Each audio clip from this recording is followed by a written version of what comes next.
Evaporate करना। Fully automated है। इसका पहले पुराना वर्जन भी आता था जिससे हाथ से चीज़ों को उठाना करना भी लगता है।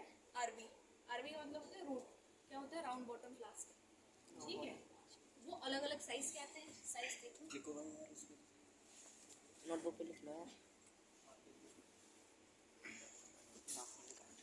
ये अलग अलग साइज की है। ये तुम्हारा 50 ml का है, ये तुम्हारा 500 ml का है, और इससे छोटे छोटे भी आते हैं। ये 25 ml के हैं, इसमें 10 ml वाले फ्लास्क हैं, राउंड बॉटम फ्लास्क को बोलते हैं। ये राउंड है, राउंड बॉटम फ्लास्क, आरबी बोलते हैं ना। ये तुम्हारे छोटे छोटे 10 ml तक आते हैं, जो हमारे पिक लगा के भी दिखा देते हैं कैसे लगता है। ये इसमें फिट नहीं आ रहा है। क्यों नहीं आ रहा है? क्योंकि ये इसके साइज का नहीं है। मैं इसको लॉक कर दिया, खत्म, ठीक है। अब इसमें आपका सैंपल रहेगा, क्या रहेगा? सैंपल, ठीक है। इसकी 3 यूनिट है। काम क्या आपको करना है? सैंपल का सॉल्वेंट उड़ाना है। सैंपल में जो चीज़ है वो नहीं उड़ानी है, सॉल्वेंट उड़ाना है। सॉल्वेंट कभी भी उड़ाओगे तो क्या होगा? एनालाइट, ये पंप है, और ये तुम्हारा वाटर बाथ है। सैंपल रखोगे, इसमें तीनों का अलग बटन है। ग्राई बोलते हैं हिंदी में पूछो मुझसे, ठीक है, पता नहीं है मुझे, गूगल करके आप देख लेना, या अभी इतनी कोई फ़ोन खोलो अगर एडिशनल सपोर्ट चाहिए तो। रोटरी इवेपोरेटर का मतलब क्या है? रोटेशन के साथ इवेपोरेशन। इवेपोरेशन को क्या वाष्पीकरण कुछ ऐसा हिंदी में बोलते हैं, ठीक है। तो उसका फंक्शन यही है। तो जितना हिंदी मुझे आ रहा है उतने में बता दे रही हूँ, थोड़ा गूगल कर लेंगे, ठीक है।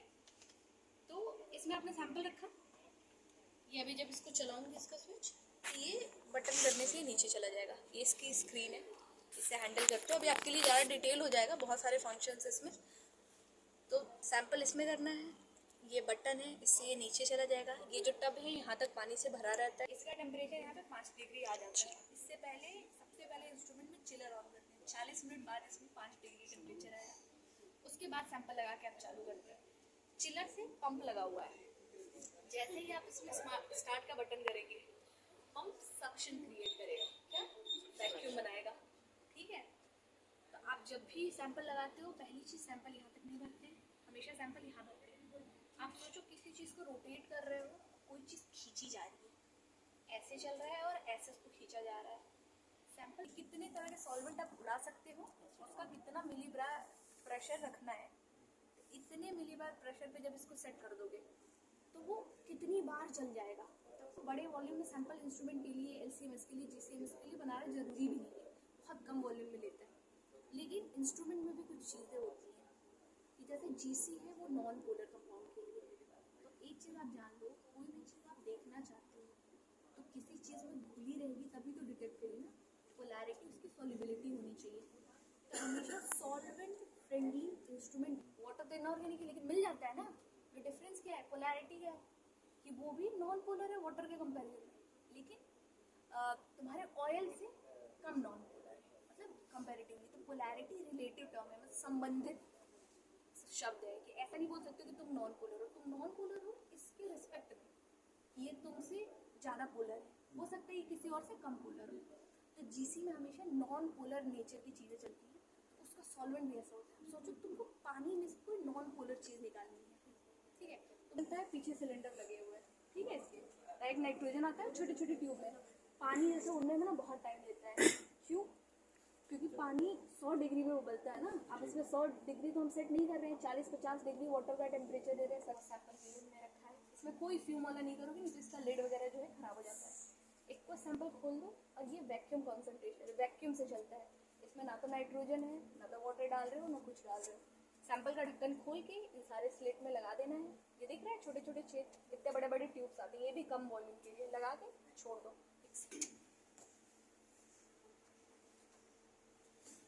ये सेंट्रीफ्यूज है, सबसे कॉमनली यूज होने वाली चीज़ है। अपने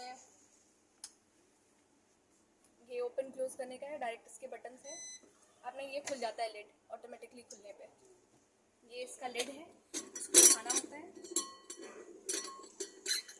उठाने के बाद इसमें वो जो तुम लोगों को MCT अभी अब मैं उधर बता रहे थे कि फाल्कन्स है, जो ट्यूब्स है, तो अलग अलग साइज की होती है, 50 के लिए, 15 के लिए। पूरा उठा के छोटे छोटे वाला भी लगा देंगे तो वहाँ, तो उसमें बहुत सारे अटैचमेंट आते हैं। अटैचमेंट का मतलब ये होता है, जैसे ये 15 और 50 का लगाया है, तो हमारे पास 5 का 2 का भी है, अलग अलग अंदर रखा है, जिसकी ज़रूरत होती है उसको लगा के यूज़ कर देते इससे हैं। होगा क्या? अब ये बताओ, सेंट्रीफ्यूज का काम इसलिए होता है कि मान लो कोई सैंपल है और इसमें बस एक चीज़ होती है कि मान लो कि इसमें तो बहुत चीज़ों को असिस्ट किया जाता है, एजिटेट किया जाता है। जैसे किसी चीज़ को एजिटेट करना मतलब खलबली मचाना होता है। प्रेशर से कर सकते हो, शेक करके कर सकते हो, काइनेटिक मूवमेंट बढ़ा के कर सकते हो। तो काइनेटिक मूवमेंट बढ़ाने के लिए बहुत सारी चीज़ें हैं, हीट से कर सकते हो, विगरस शेकिंग से ही पड़ा होता है। पानी मीडिएट करता है सुन की जो साउंड वेव होती है ना, उसको ट्रैवल करने के लिए। तो तुमको अपने बीकर में जो भी रखा है उसमें रख दिया, यहाँ पे इसका बकेट है, इसमें चीज़ें रख दिया और इसी में पानी डाल देते हैं। पानी डाल देने के बाद बंद कर देते हैं। तो यहाँ पे पानी का टेम्परेचर सेट करने का है, देखो डिग्री सेंटीग्रेड, और दूसरा मिनट है, कितने मिनट तक चलाना है। दोनों की वैल्यू ऊपर नीचे देख रहे हो, ऊपर नीचे का साइन बना है, उससे सेट कर लिया जितना भी करना है। इंस्ट्रूमेंट को ऑन पे कर दो, इसको ऑन पे कर दो, और ये स्टार्ट वाला जो बटन है दबा दो, तो वो आवाज़ करेगा, चलता रहे, 15 मिनट हो जाएगा, आवाज़ करना बंद कर देगा। ऐसा होता है। ये नॉर्मल अवन, ठीक है, अवन होता है ना नॉर्मली चीज़ों को पकाने के लिए, सुखाने के लिए। तो ये इंस्ट्रूमेंटल अवन है, इसमें खाना नहीं बनता है। ये मोस्टली क्या होता है, लेकिन तुमको उसको पाउडर करके फिर सैंपल का काम करना है। मान लो तुमने मिट्टी लाई, बरसात का मौसम है, तुमको मिट्टी में एनालिसिस करना है, तो 2 ग्राम मिट्टी में करना है। अब क्या है, मॉइस्चर पकड़ा हुआ है, उसको 2 ग्राम वाली चीज़ मिट्टी में इतना पानी है, 5 ग्राम का दिखा रहा है, 6 ग्राम का, इसको धो के इसमें हम लोग रखने का काम करते हैं और सैंपल सुखाने के लिए भी काम करते हैं। ठीक है, वो बने हैं ये होल्डर्स, देख रहे हो। मान लो कि तुमने 2 चीज़ों को मिलाया, उसको रात भर एक दूसरे के साथ अगर वो शेक होगा तभी वो रिएक्शन होगा। सिंथेसिस जब काम करते हो, जब कोई नई चीज़ अधिक तेज जितना भी तुमको चाहिए उस स्पीड में बढ़ा सकते हो, कम कर सकते हो, ओवरनाइट के लिए छोड़ दो, जितनी 2 घंटे 3 घंटे के लिए। तो ये इंक्यूबेट करने के लिए कि टेम्परेचर के साथ साथ शेक करेगा, इसीलिए इसका नाम है इंक्यूबेटर शेकर। ठीक है, हॉट प्लेट में 2 चीज़ें वहाँ चलना होना है। खत्म है। ये हॉट प्लेट है, इसको क्या होता है, जैसे ये खुल गया है, इसमें लिखा है स्टिर और हीट। इसका भी एक ही काम है, ये इसका अपना थर्मोमीटर है, सबका रॉड है। ये जो भी सॉल्वेंट आप डालोगे, अब इसमें भी रिएक्शन कर रहे हो, जिसमें हीट चाहिए, स्टीयरिंग चाहिए, सेम जैसे वो है ना, लेकिन उसमें सिर्फ कॉनिकल रख सकते हो, इस पर तो कुछ भी रख सकते हो। ये क्या है, हॉट प्लेट है, ये प्लेट है, इसमें आपने कुछ भी रख दिया, बीकर रख सकते हो, किसी भी शेप का चीज़ रख सकते हो, उसमें ये प्रोब डाल दिया, तो आपको टेम्परेचर दिखाने लगेगा कि उस सॉल्वेंट का टेम्परेचर कितना आ गया है। और उसमें स्टिर लिखा है। ठीक है, जब आप कोई बीकर रखोगे उसमें ना एक छोटी छोटी मैग्नेट बीड होती है, वो डालोगे तो ये डलने पे वो बीड हिलने लगती है, शेक करने लगती है। तो ये मैग्नेटिक बीड से स्टीयरिंग कर रहा है, उसमें स्टीयरिंग किससे कर रहा है, शेकिंग से कर रहा है। तो ये बस अलग अलग मोड है, आप अकॉर्डिंग टू जैसा आपको चाहिए असिस्टेंट, उस हिसाब से वैसा इंस्ट्रूमेंट इस्तेमाल कर लेते हो।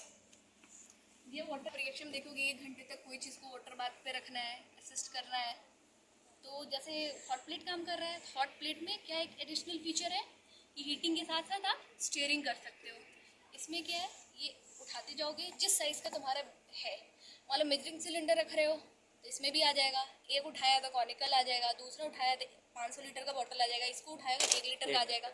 ऐसे हटा के जिस चीज़ करता है, इसमें पानी भरा हुआ है, इसमें सिर्फ हीट करने का पर्पज है। कोई चीज़ घुलाना है या कोई रिएक्शन है जो वाटर बाथ पे करनी है, उसमें आप लगा के कर दिए। ये एक ही तरह के इंस्ट्रूमेंट है, लेकिन अलग अलग बात है।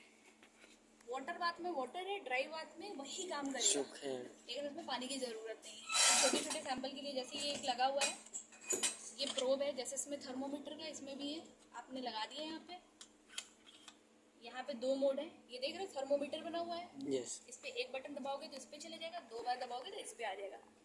इस पर दबाने के बाद घुमा दो, इसको कितने पे सेट करना है, फिर एक बार दबाओगे तो नीचे आ जाएगा, कितने देर के लिए करना है। तो ये बिना पानी के लिए बहुत सारे सैंपल है जो पानी में आप नहीं कर सकते हो, बायोलॉजिकल सैंपल। ऑटोमेटिक भी चलेगा, लेकिन हम लोग ऑन रखते हैं, और नॉर्मली बहुत सारे सैंपल लगाने होते हैं तो इसमें लगा दिया, ये छोटे वाले। और बड़े वाले क्या है, हाथ से पकड़ना होता है बीच में रख के। अगर ये फालके ही है, मुझे ऐसे स्टिर कर रहा है तो क्या करूँगी, ऐसे पकड़ लूँगी बस। ठीक है, हाँ, ऑटोमेटिक खुला रहता है। और मान लो ये तो मैं अभी दबा रही हूँ, दबाओ इसको पकड़ के ऐसे, तो फील हो रहा है, हल्का से पकड़ना होता है, ज़्यादा नहीं दबाना होता है, वो अपने आप ही लेने लगेगा। और इसको बस पकड़े रहो, अब दबाना नहीं, पकड़ो बीच में, तो आपको दबाना भी नहीं है, बटन ऑन कर दिया, ठीक है। लेकिन हम बिना बटन दबाए इसलिए करते हैं क्योंकि बंद नहीं करना होगा ना, अभी बुलाना है बस ऐसे कर दिया, अब चले जाऊंगी ऐसे ही। लोगों ने पीएच स्ट्रिप से देखा होगा, पीएच स्ट्रिप से करते हो, बेसिक के अलग होते हैं। बेसिक पीएच के स्केल क्या है, एसिडिक पीएच के स्केल क्या है, मापदंड ही इसका इस्तेमाल करना है। वो तीनों सोल्यूशन आप लाओगे, 4 दिखा रहे हैं, 4 पीएच पे है, 7 के पीएच पे है, 10 के पीएच पे है। 4 का पीएच मतलब एसिडिक वाले रीडिंग सही ले रहे हैं, 7 पे के न्यूट्रल और 10 में बेसिक रीडिंग। तो 3 हमारे पास कैलिब्रेशन स्टैंडर्ड सोल्यूशन होता है, वो देखने के लिए कि मशीन सही काम कर रहा है कि नहीं। आपके सैंपल में दिखा है, उससे पहले इसको भी तो सही काम करना है। सुबह सुबह आके ये इसका लोब है, उसको आप ऐसे खोल लेते हो और वो कैलिब्रेशन सोल्यूशन इसमें टच करा देते हो, तो वो रीडिंग ले लेगा। अगर 4 का 4 पे दिखा रहा है, अब ये पूछोगे कि उसकी कैसे पता है कैलिब्रेशन सोल्यूशन की, वो सर्टिफाइड होता है, गवर्नमेंट उसको टेस्ट करके बहुत सारे रेगुलेटरी एजेंसीज ग्रेड, इसका मतलब कैलिब्रेट। एक बार डिप किया 4 डिग्री वाला कैलिब्रेट, अच्छा ये सेट कर दिया मैंने। उसके बाद जितने सैंपल हैं डायरेक्टली इसमें लगाओ, फिर दूसरे में कंटामिनेशन है, पानी से थोड़ा लोब को साफ कर लो, फिर दूसरा लगाओ, तो ऐसे ऑटोमेटिकली रीडिंग दिखाती जाएगी। यहाँ पे इतना है, इतना है, इतना है, तो बार बार स्ट्रिप काट के देखना, लेना, बढ़ाना, वो सब तुम्हारा बच जाएगा, तो ऑटोमेटेड है। ये SPE है, तुम लोग अभी नहीं, बहुत बाद में इसका काम करोगे। ये एक्सट्रैक्शन में यूज़ होता है, सॉलिड फेज एक्सट्रैक्शन के लिए करते हैं। इसमें ऐसे सिरिंज जैसे कार्ट्रिज लगते हैं, उसमें हम लोग सैंपल डालते हैं, सैंपल से चीज़ों को रिटेन कराते हैं, ठीक है। और इसका काम क्या होता है, इसमें ये जैसे दिख रहा है, ये 50 ml के लिए लगा है, इसका 15, 2 सब हमारे पास है। अभी जो भी काम कर रहा होगा इसे 50 में, इसमें भी बैलेंस करके लगाते हैं। अगर एक यहाँ पे लगाया तो दूसरा यहाँ पे लगाना, इसका ये चीज़ों में वो मदद कर देगा, इस चीज़ों में।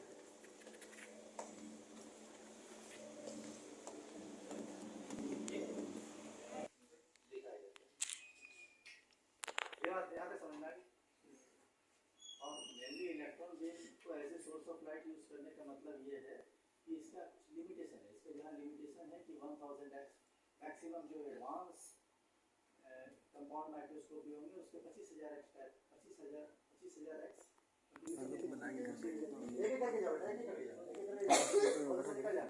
मेरा 1% फोन चार्ज है। 1% तो तू कहाँ चलाएगा? ये सब नहीं, वो अंदर का भी चले, छोटे मोटे चीजें अंदर बाहर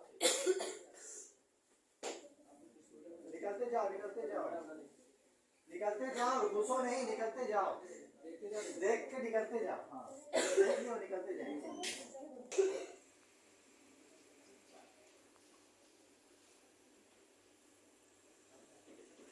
हाँ, नहीं, एक फ्लोरेसेंट स्क्रीन है, उसमें दिखता है, उसके बाद उसका टोपी लग गई यार।